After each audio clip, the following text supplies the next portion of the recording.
Olha, quando o Escudeiro Valente foi anunciado, ele chamou atenção. Porque Muita. era o primeiro jogo do James Turner, né, sozinho, no estúdio dele, All Possible Futures. Pra quem não conhece o James Turner, ele é designer de Pokémon, ele trabalhava na Game Freak. Se você não conhece o James Turner, cara, pesquisa aí, James Turner na internet. Olha, eu não sabia não, cara, é legal. Ele trabalhava na Game Freak. Bacana. Ele era design gráfico na Game Freak. Uhum. Desenhava Pokémon, ele fazia design de Pokémon e tudo mais. Pô, bacana. E aí ele saiu da Game Freak e criou um estúdio chamado All Possible Futures. E o primeiro jogo dele seria o Escudeiro Valente. The Pluck Squire, né, que é o nome original do jogo, mas não vamos usar este nome aqui, porque simplesmente o jogo tem um nome traduzido. Vou dar mais uma bronca na Nintendo. Nintendo, fica esperta, cara. Você vai trabalhar no Brasil, você quer agir no Brasil, comece a traduzir os nomes. Já tá tendo umas localizações legais, mas nome traduzido é muito legal. Então a gente tem o Escudeiro Valente, que a Devolver, obviamente, arregalou o olhão, né? Porque a Devolver não perde uma. Não. E falou, é nosso. Manda aí que a gente publica. A gente dá o dinheiro.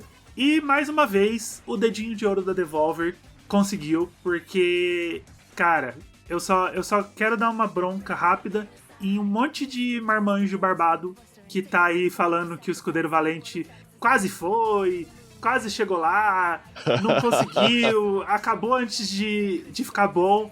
Meu amigo barbado, esse jogo não foi feito pra você e tá tudo bem, sabe? Tá tudo bem você se divertir com ele, não tem problema você jogar, não tô dizendo que você não pode jogar, mas eu vou dar uma real. Esse jogo não foi feito pra você, barbudão, tá? Ele é um jogo feito para crianças. Eu já falei a mesma coisa do Princess Peach Showtime. Uhum. Ele é um jogo feito para crianças.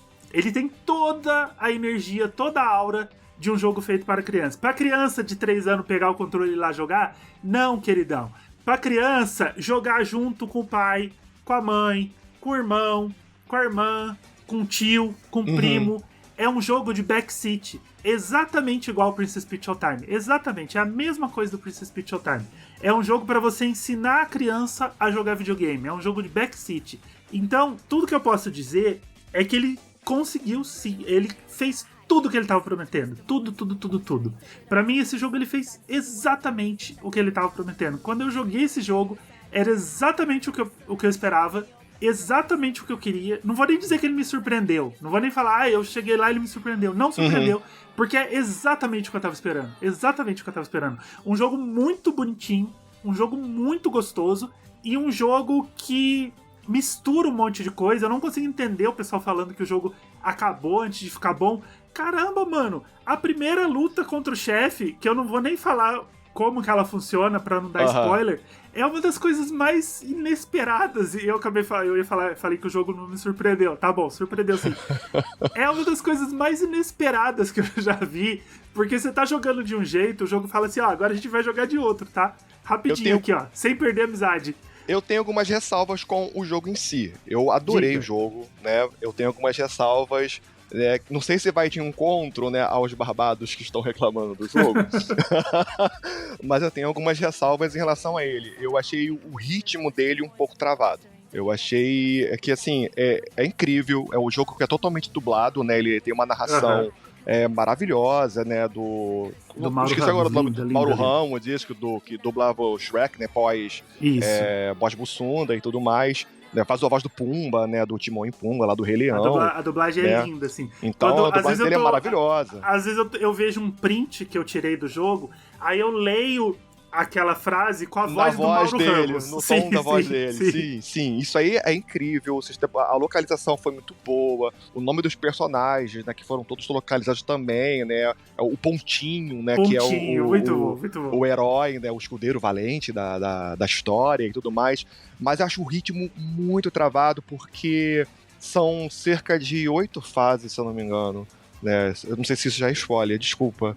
Né? Mas, se eu não me engano, são 8 fases. Né, e você tem pouco tempo, né, de liberdade dentro daquela fase, né, que cada fase é separada por como se fosse pequenas partes, né, onde que representa uma página de um livro. Então é como se você estivesse passando por uma história, né, de um livro onde o seu personagem descobre um poder né, meio que ao acaso da metamagia, onde ele consegue vir para o mundo real e volta para dentro do livro, né, da obra de ficção. Né, e com isso você consegue brincar, né, com diversos quebra-cabeças para você poder conseguir passar de cada uma dessas partes, né, do livro e com isso fechar a fase, fechar o capítulo. Né? Só que toda vez quando você vira a página, geralmente quando tem o início de um capítulo, quando você tá, tem uma travada, não com a voz do Mauro Ramos, não na dublagem específica do cara, mas um diálogozinho, geralmente mais inocentezinho, bobinho, entre os três amigos, né, que são, eu esqueci o nome dos personagens, é o Pontinho, é o Batera e a Violeta, Violeta, isso? Violeta, isso. Violeta. Então tem um diálogozinho bobinho entre eles que não agrega muita coisa em relação à história, só para poder demonstrar, né, que dá aquele ar mais leve, né, pro jogo, e aí sim você vai pra jornada.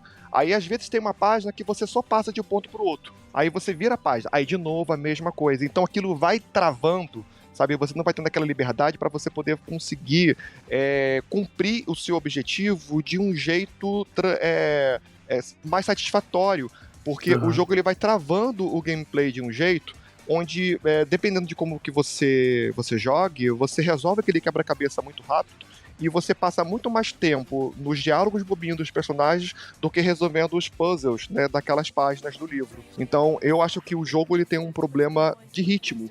E o final dele eu achei estranho, né? Não vou entrar em detalhes, mas eu achei que o final ele se prolonga mais do que ele deveria, né, para poder fechar ali a história. Agora, em termos de ideia, em termos de visual, né, e tal, o jogo é fantástico. Eu não me lembro de ter visto nenhum jogo que brincasse dessa forma. A primeira vez que o Pontinho, ele é expulso, né, pelo vilão lá do jogo, pelo mago, que vai pro mundo real, que ele salta a tela, que praticamente vai pra tela da televisão, eu falei, caraca, que coisa maneira, sabe? Aquilo ali eu achei muito maneiro, sabe? Que você vê que ele permanece, ele tem a identidade visual que tá dentro do livro, que no livro os personagens são desenhados à mão, então é super bonitinho, é super fofinho. Me fez lembrar aquele do Cult of Lamb, o design dos personagens quando eles estão nos livros. Né? Me fez lembrar bastante o visual. Então, são personagens bonitinhos, é carismático, os diálogozinhos são engraçadinhos, apesar de alguns serem mais longos do que deveriam, né? Só que no Switch tem alguns problemas. Tem, se tem. Eu vou só passar por essa parte do ritmo, porque eu entendo o que você sentiu, e eu entendo exatamente por que você se sentiu assim, porque eu meio que passei pela mesma coisa no Princess Peach Showtime até eu entender o objetivo do jogo. Né? E aí eu digo de novo, você só se sentiu assim porque você é um marmanjão. E eu também. Eu já tenho 42 anos, né? Então quando eu joguei Princess Peach Showtime foi a mesma coisa. Não, mas eu me diverti com o jogo. Eu me diverti com o jogo pra caramba. Você jogou Princess Peach, né? Princess Peach não joguei, não. Não, Princess então Peach é o não seguinte, joguei. Ele é exatamente igual. Você tá numa fase, aí você tá lá, né, jogando. Cada fase tem um poderzinho diferente da Peach, né? Isso tá no trailer, né? E aí você tá lá jogando, né? Bate num bicho, aí depois de uns 10 segundos, alguma coisa te interrompe e começa a falar. Um personagem te interrompe e começa a falar. Ele para o gameplay no meio e começa a falar. E fala, explica. Aí ele te dá mais 30 segundos de gameplay e aí ele para de novo. No meio de uma fase. Em uma fase, você é interrompido 4 ou 5 vezes e isso vai quebrando o ritmo do gameplay. Só que ele quebra o ritmo pra gente que joga videogame há muito tempo. Pra gente que é os marmanjões, que joga videogame há muito tempo. Se a gente estiver jogando sozinho, realmente a gente sente uma quebra de ritmo, a gente começa a ficar incomodado. Só que aí, como o jogo, claramente, tanto o Princess Peach quanto o Escudeiro Valente foi um jogo feito pra você jogar com uma criança junto, se a criança estiver vendo isso, pra ela isso não é uma quebra de ritmo. Pra ela, isso é um respiro, porque tá acontecendo tanta coisa na tela, e aí ele dá uma pausa e conta uma historinha. Na página, e é tão mais lúdico até que o Princess Peach, porque ele conta a historinha ali no livro. E aí aparece o texto pra pessoa ler, aparece uma animaçãozinha, a página vira. Então essa quebra de ritmo, ela atrapalha a gente, mas eu imagino que pra uma criança jogando, isso é um respiro pra você falar, puxa, aconteceu tanta coisa, né? Na cabeça da criança, ela pensando, nossa, aconteceu tanta coisa, agora eu vou dar uma respirada, vou ouvir uma historinha e depois eu continuo a jogar. Então isso funciona de formas diferentes, obviamente, pra públicos diferentes. Quando você tá apresentando esse tipo de material. Então, nesse caso, eu vou defender da mesma forma que eu defendi o Princess Peach. Sabe, assim, a gente tá lá não como público-alvo, mas a gente acaba se divertindo. Aí deixa eu fazer de novo de advogado do diabo aqui. O Princess Peach, eu acho que faz sentido o Princess Peach ser dessa forma, porque quando há essa quebra de ritmo, é para poder explicar uma mecânica nova que foi acrescentada naquela fase, que cada fase é única, com um poder específico que a Peach passa a adquirir, para poder fazer aquela explicação. No Escudeiro Valente não tem isso. No Escudeiro Valente as mecânicas já estão estabelecidas desde o início. Então não há algo novo. Até porque também, se você quiser algum tipo de dica, né, em relação àquela fase, tem um personagem lá do Barbinha pra você poder perguntar pra ele vai te dar uma dica específica. Ele fala tudo, exatamente. Sem necessariamente... Ele vai te dar o spoiler exatamente do que você precisa fazer naquela fase pra você poder conseguir passar, né, por aquele puzzle, por aquele quebra-cabeça. Então, a quebra de ritmo que acontece do Escudeiro Valente é uma coisa ligada aos diálogos, né? Sim. E são diálogos que, para aquela história que está sendo contada, não é a voz do locutor explicando pra gente o que tá acontecendo. É um diálogo entre os personagens, que especificamente não acrescenta porra nenhuma pra história. É apenas ele falar, que legal, aconteceu isso, que legal. A gente tá vendo isso em tela. Não precisa os personagens pegarem e falarem aquilo ali pra gente, sabe? Até bicho pra uma criança de 10 anos vendo aquilo ali, tá tratando a criança como uma idiota. Então não precisa você parar o ritmo pra você poder ter um diálogo que não acrescenta nada à história, sabe? Então, esse que é a minha crítica em relação ao jogo em si. Quando eu falo em quebra de ritmo, eu tô falando nesse sentido. Quando a narração explicando o que aconteceu, as reviravoltas que acontecem, né? Quando o tom do livro muda, né? Isso eu achei foda pra caralho, né? Quando o tom do livro muda, né? Quando o protagonismo, né, do livro ele muda, eu achei interessante pra caramba, sabe? Como a narração, ela passa a ser feita de um outro jeito, né? Como que o olhar, né, do herói, né, do novo herói, passa a ser narrado de um jeito diferente. Aquilo ali eu achei maneiro pra caramba e eu acho legal isso. Mas agora, existem algumas coisas dentro de cada uma das fases que eu acho que poderia ser feito de um jeito um pouco diferente, né? E isso acaba fazendo com que o jogo se prolongue mais do que deveria, né? A galera fala que o jogo termina antes de começar, eu acho besteira. Eu acho que eles criam essas barrigas do jogo justamente para ele poder durar mais do que ele deveria durar. Entendo. Poderia ser um pouco mais dinâmico, né? Algumas coisas. Sim. Mas eu ainda acho que o ritmo da forma que a história é contada, eu ainda não me pegou, assim, sabe?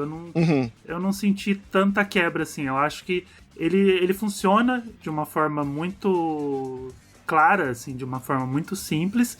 Eu entendo pra quem que ele tá tentando direcionar. É claro, às vezes é até muito mais... Podia ser um pouco mais dinâmico, mas eu gosto que, assim como o Princess Peach Showtime, ele diversifica o gameplay de uma forma muito inteligente. Ah, sim. Os quebra-cabeças pra você poder fazer, porra... porque não é só você correr e bater com a espada. Não. Assim como eu falei da primeira luta contra o chefe, depois tem uma outra com umas moscas que, cara, aquilo ali é sensacional, assim. Aquilo ali é... Isso daí é maneiro, mas no Switch é meio fudido. No Switch o jogo todo é meio fudido, porque ele é um jogo muito ambicioso, ele é um jogo que mistura muita coisa, até tanto nas paginazinhas, parece ser tudo muito simples, mas não é, porque ele é muito polido, ele tem muitas cores muito vivas, e aí quando você vai pro 3D, isso é evidenciado ainda mais. Sim. Que o jogo, ele pena pra rodar no Switch. Pena. Ele dá umas travadas, assim, muito fortes. Pô, cara, a primeira cena do jogo parece do mundo real, né? Que você... A câmera, ela vai se aproximando do livro. Naquela primeira cena ali, né? Vai tendo popinho de sombra, de luz, não sei o que. Eu falei, puta que pariu! Vai ser foda jogar essa merda. Mas assim, estabiliza depois. Não é sempre que acontece. E não atrapalha a jogabilidade de forma alguma. Você dá umas engasgadas ali, mas você continua andando, é tudo muito divertido, é tudo muito gostoso. E eu gosto muito quando ele sai do livro e ele tá em cima de uma mesa, né, do menino que tá lendo o livro. Sim. E ele é tipo fã do Pontinho. E eu me identifiquei muito, porque... Isso é tão bonitinho, isso é bonitinho demais. É tão bonitinho, e eu acho que isso vai ser legal pra muitas crianças que são criativas se identificarem, de você ter tudo que pode se ter de um personagem que você gosta, e o que você não tem, você cria. Tem um monte de desenho, tem um monte de bonequinho de massa, tem um monte de bonequinho de papel, que ele gosta tanto do Pontinho que ele tem os bonecos oficiais, ele tem desenho na mesa inteira, ele tem uns bonequinhos que ele mesmo faz, ele tem desenho da espada, desenho das coisas, e eu acho isso muito legal. Eu acho isso muito legal. É o Sam, né, o personagem. É muito gostoso você se identificar com algo assim, sabe? De você pensar, poxa, seria eu com Zelda. Se um personagem saísse de um jogo agora, ele ia andar por esse quarto aqui e achar amiibo, ia achar adesivo, ia achar pin, a bolsa do Zelda, ia achar um monte de coisa de Zelda aqui no meu quarto. E eu sou um cara de 40 anos, sabe? Então eu fico imaginando pra uma criança que gosta muito disso e tem isso com seu personagem favorito, a forma como eles trabalharam isso. O Pontinho andar no seu próprio mundo e ficar reconhecendo aspectos dele ali mesmo. Tanto que quando ele encontra o Barbinha fora do livro, são bonecos do Barbinha que o menino coleciona. Aquilo é meio tal história, né? Exatamente. Tu falou dos combates, a parte dos combates é a parte que eu menos gostei. O que eu mais achei legal foram os quebra-cabeças. Você ficar alternando entre você sair do livro, pra você poder virar a página, você pegar... página. Cara, aquela parte que você pega palavras para você poder modificar sentidos das frases. Aquilo é genial, genial. Muito maneiro. Você pode brincar, né, com certa... Que às vezes a mudança da frase não altera nada em relação a você conseguir resolver aquele quebra-cabeça daquela página específica. Mas você vê que, mesmo você trocando aquela palavra, ele muda algo dentro, né, daquela página específica, mas que não resolva. O teu quebra-cabeça é um troço muito inteligente. Aí tem lá um sapo pequenininho. Né? Aqui tem um sapo que é muito pequeno. Aí você coloca lá, pega a palavra grande, aqui tenta muito... Aí o sapo fica grandão. Foi muito maneiro, cara. Muito interessante. Muito bom. Aquilo é genial. Os quebra-cabeças desse jogo, eles são muito inventivos. Aí, fora disso, a batalha é bem simples. É espadinha, e joga a espada, gira com a espada. É fácil, não tem como você morrer, praticamente. É muito difícil, porque realmente o foco é pro tom de menores, difícil, então... Porque... Não é um jogo que frustra. Você perde vida, mas recupera com a mesma facilidade. Você perde 2 pedacinhos de coração, aí você bate numa graminha e aparece um coração gigante. Sim, e tem toda a sua vida.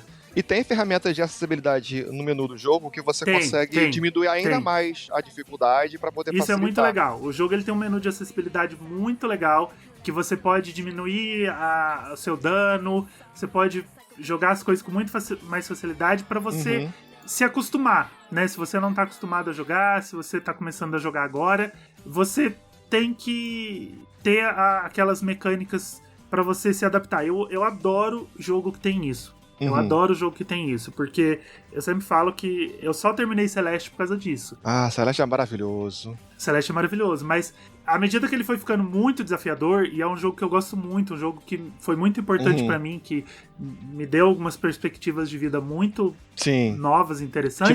Te imagino. Eu fui diminuindo a dificuldade do jogo, sabe? Eu fui fazendo com que ela conseguisse pular 2 vezes no ar antes de morrer, e 3 vezes, e eu fui mexendo na acessibilidade do jeito que eu gosto. Eu gosto de me divertir. Então eu não gosto de jogo difícil. Eu não tô jogando pra passar raiva.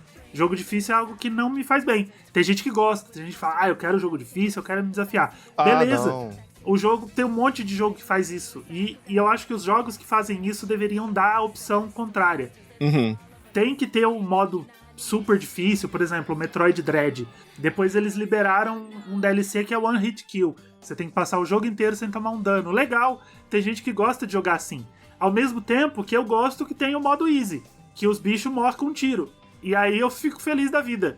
Eu tenho algumas sei lá, uns viciozinhos quando eu tô jogando, né, que pode ser palhaçada minha, pode ser bobeira. Por exemplo, eu comecei a jogar o Unsighted, né, uns dias atrás. Aí, vi lá, eu iniciei o jogo, falei, porra, jogão, maneiro pra caraca, tal. Aí começou o mundo aberto, né, entrou pro mundo pra você poder explorar.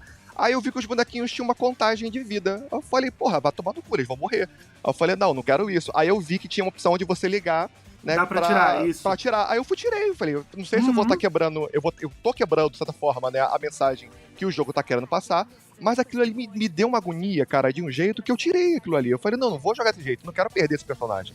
Eu quero continuar conversando com ele, eu quero continuar tendo, né, essa coisa com ele. Um outro jogo também, que eu meio que fiquei meio assim e modifiquei, né, coloquei essa ferramenta de acessibilidade. Teve um jogo brasileiro, o Metroidvania, que saiu tem pouco tempo, chamado Mars 2120. 2120, se eu não me engano. 2120. Assim, eu tinha muita dificuldade de mirar para poder usar a arma da personagem contra inimigos aéreos. Eu letrei no menu de acessibilidade e coloquei mira automática. Então eu só atirava, o bonequinho acertava e acabou. E melhorou 200% pra mim, entendeu? O gameplay. Mira automática pra mim é essencial. Pô, cara. Eu tive muitos problemas com controles. Então, quando eu vi que tinha essa opção, então, imaginei, os desenvolvedores sacaram que vai ter pessoas, né, como eu, que vão ter essa dificuldade. Então, a gente vai deixar isso aqui acessível, essa possibilidade, para poder ele montar o gameplay da forma como ele bem entende. E isso é bacana. Isso e o é Escudeiro legal. Valente, ele faz isso também. Né? Então ele te dá diversas opções. Por mais que seja um jogo que não tenha uma dificuldade muito grande, né? Ele não é um jogo difícil, né? É bacana ter essas opções para poder facilitar ainda mais, porque por mais que a gente não tenha dificuldade, pode ter pessoas que tenham. Exatamente, porque acessibilidade não é só para dois marmanjos igual a gente, não. que não gosta de jogo difícil. A acessibilidade é importante para quem tem deficiência, para neurodivergentes. Isso. Às vezes você tem que entender que você tem que fazer o jogo pra todo mundo. O mundo não gira ao seu redor, né? Existem outras pessoas. Exatamente, cara. Você não pode fazer o jogo pro seu nicho fechado na sua bolha, não. A acessibilidade, ela é importante pra muita coisa, muita coisa. E a gente já falou muito sobre isso. Até preço é uma questão de acessibilidade. Né? Você falou, pouca gente tem oportunidade de ter todos os consoles. Pouca gente tem oportunidade de ter um console aqui no Brasil, pelo preço que a gente paga. Então, a acessibilidade, ela vem lá do preço, coisa que a gente não tem aqui, mas tudo bem, a gente tem o Daniel lá salvando a gente com promoção, a gente tem um monte de promoção nas próprias lojas, né, shop, de jogo indie, claro, da Nintendo não, né, a Nintendo é uma escrota, mas tem promoção de jogo nas lojas virtuais, tem promoção de jogo físico, então você começa ali a acessibilidade no preço. E aí a acessibilidade em jogo ainda é uma coisa muito difícil. Ainda é uma coisa muito complicada. Não é todo mundo que coloca. Às vezes a pessoa fica brigando por modo easy. Porque o modo easy vai estragar meu jogo. Porra, caralho, o jogo não foi feito só pra você. O jogo tem que ser feito pra todo mundo. E ter essas opções de você moldar o jogo do jeito que você quer. Igual você falou, eu moldei o jogo pro jeito que eu gosto de jogar. É isso. A gente molda o jogo pro jeito que a gente gosta de jogar. Só que a gente tem que pensar que tem gente que tem que moldar o jogo pro jeito que elas podem jogar. Exatamente.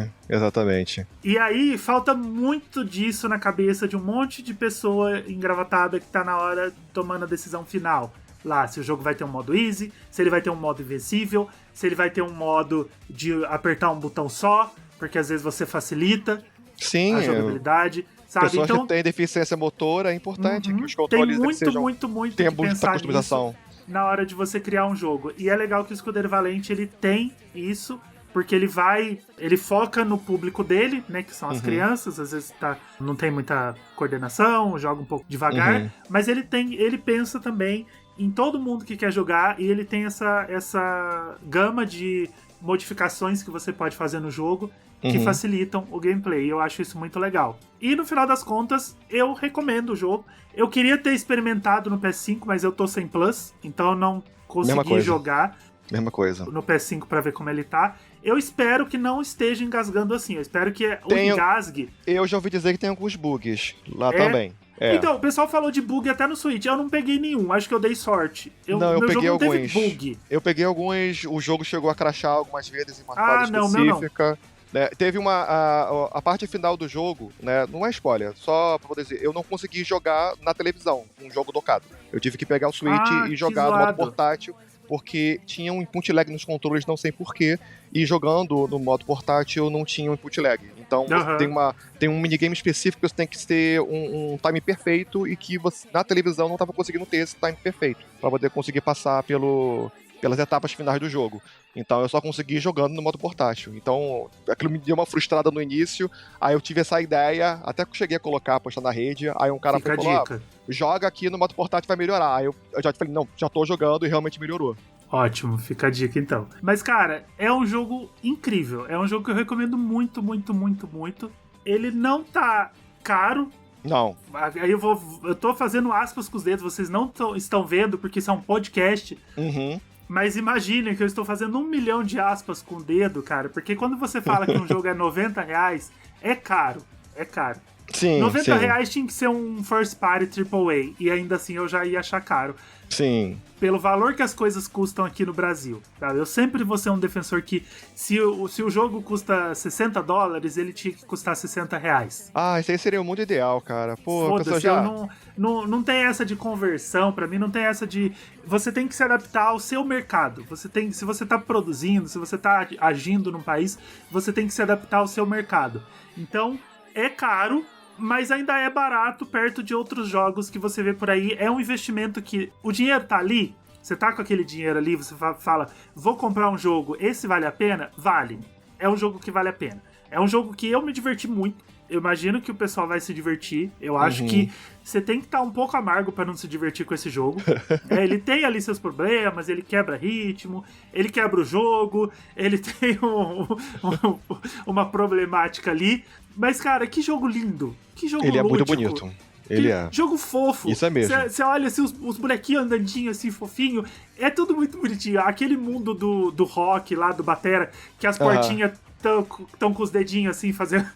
E a mensagem, cara, a mensagem que o jogo passa é uma mensagem muito bonitinha. Muito entendeu? linda, muito linda. Vai muito até linda. o final, a mensagem é muito bonitinha. É muito bacana. Muito. Sabe, pros pequenos não deixarem de sonhar, sabe? Basicamente e pros grandões isso. também, sabe? A gente tem que às vezes a gente tem que ser um pequeno na nossa cabeça. A gente não pode, a gente passa por tanta coisa todo dia, né? A gente tem que pagar conta, tem que lavar a louça, tem que varrer o chão, aspirar a casa, limpar a cocô dos bichos, cuidar de criança. Eu não tenho criança, mas eu sei que você tem filho. Sim, sim. E é tanta coisa que às vezes a gente tem que lembrar da nossa criança, sabe? Jogar videogame, se divertir e receber essa mensagem também. Às vezes a mensagem é pra gente também, sabe? Pra gente falar, poxa, eu gostei, eu vou pegar essa mensagem pra mim. Tá tudo bem. Esse é o jogo que vai te dar aquela mensagem gostosa, vai te dar aquele ânimo. Exato. Sabe? Vai te dar aquele... Vai levantar um pouco o seu astral. Porque ele é muito lindo. Ele é muito lúdico. Ele é muito gostosinho. Show me your best at Crystal Blisters. It's all over now. Psycho Game, Yusuke, Nani, more candy canes.